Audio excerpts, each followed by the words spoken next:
이익까지 얻고 있는 것으로 나타났습니다. 신지수 기자의 보도입니다. 삼성전자 반도체 공장입니다. 삼성전자가 이런 공장 운영 등에 사용한 올 1분기 산업용 전기는 4,741기가와트시, 업계 중 가장 많습니다. 삼성전자가 1분기에는 킬로와트시당 전기요금은 97원입니다. 그런데 이 기간에 한전이 발전사로부터 사들인 전기값은 킬로와트시당 156원입니다. 비싸게 사서 싸게 팔았다는 얘기입니다. 정유사의 경우도 마찬가지입니다. 정유 4사 모두 한전이 들여온 전력 구입비보다 훨씬 적은 비용으로 전기를 쓰고 있습니다. 어떻게 된 일일까? 한전 관계자는 전기료는 사용하는 시간대에 따라 달라지는데 기업들이 판매 단가가 낮은 시간대에 전기를 쓰고 있기 때문이라고 밝혔습니다. 전기요금의 원가가 제대로 반영되지 않은 것도 한 원인이라고 설명했습니다. 한전이 발전사에 내는 구입비는 연료 수입 가격 등에 연동되지만 기업에 파는 가격은 정부가 통제하다 보니 인상분이 제때 반영되지 않습니다.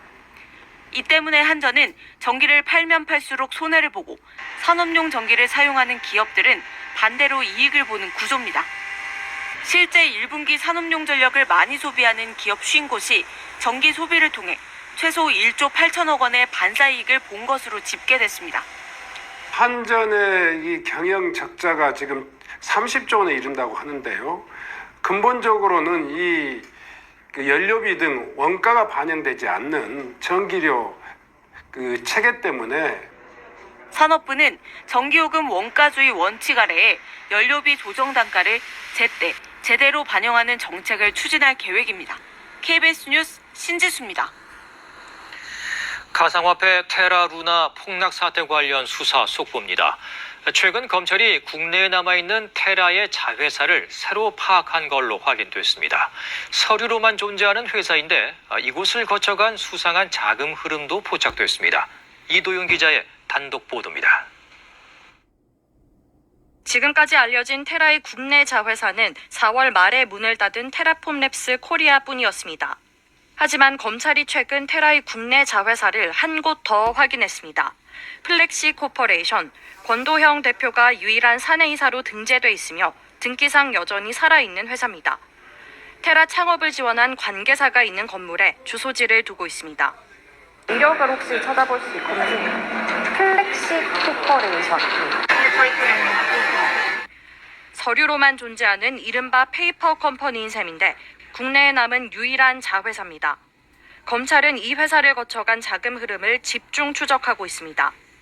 2019년에 싱가포르의 테라 본사에서 조사에 회피처인 버진아일랜드의 서류상 회사를 거쳐 국내의 플렉시 코퍼레이션으로 60억 원과 120억 원이 들어왔고 각각 다른 관계사들로 송금된 사실을 확인했습니다. 가상화폐를 현금화한 자금을 유통하는 일종의 통로 역할을 한 게 아닌지 의심되는 대목입니다. 특히 이 회사는 가상화폐 거래소들이 거의 발급하지 않는 법인 명의 계좌도 보유하고 있는 걸로 전해졌습니다. 테라의 전직 개발자는 플렉시 코퍼레이션을 거쳐간 자금 흐름이 지난해 국세청의 특별 세무조사에서도 문제가 됐었다고 말했습니다. 이런 가운데 검찰은 테라 수사를 전담해온 서울남부지검 금융증권범죄 합동수사단 외에 금융조사부도 최근 수사팀에 합류시켰습니다. 테라의 사기 유사수신 의혹뿐 아니라 탈세 등 비리 혐의를 폭넓게 확인하기 위한 조치로 분석됩니다. KBS 뉴스 이도윤입니다. 대우조선해양 하청 노동자들의 선박 점거 농성은 4주째 이어지고 있습니다. 이 사태가 장기화될 조짐을 보이는 가운데 정부가 오늘 중단을 촉구하고 나섰는데요. 파업의 배경과 길어지는 이유를 홍성희 기자가 취재했습니다. 건조 중인 선박 난간에서 노동자들이 구호를 외칩니다. 대우조선해양의 하청업체 소속 노동자들입니다. 지난달 22일부터 선박을 점거한 채 파업 중입니다.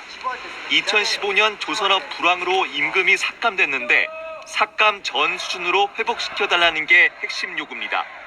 15년 당시에 그때의 지금 연봉과 작년 연봉의 차이가 보편적으로 이제 30% 정도 차이가 납니다. 임금 인상이 아니라 임금을 복구시켜달라는 얘기입니다. 지난해 6월부터 1년간 소속 하청업체들과 교섭을 했지만 진전은 없었습니다. 원청인 대우조선해양이 주는 도급비가 그대로인 상황에서 하청업체가 자체적으로 임금을 올려주기 어렵다고 전문가들은 말합니다. 노동력에 대해서 이제 금액이 정해지고 특정한 구역을 나눠가지고 이제 도급을 주는 형태이기 때문에 그 단가 자체는 이제 수주할 때 결정이 되는 거죠. 노조 측은 대우조선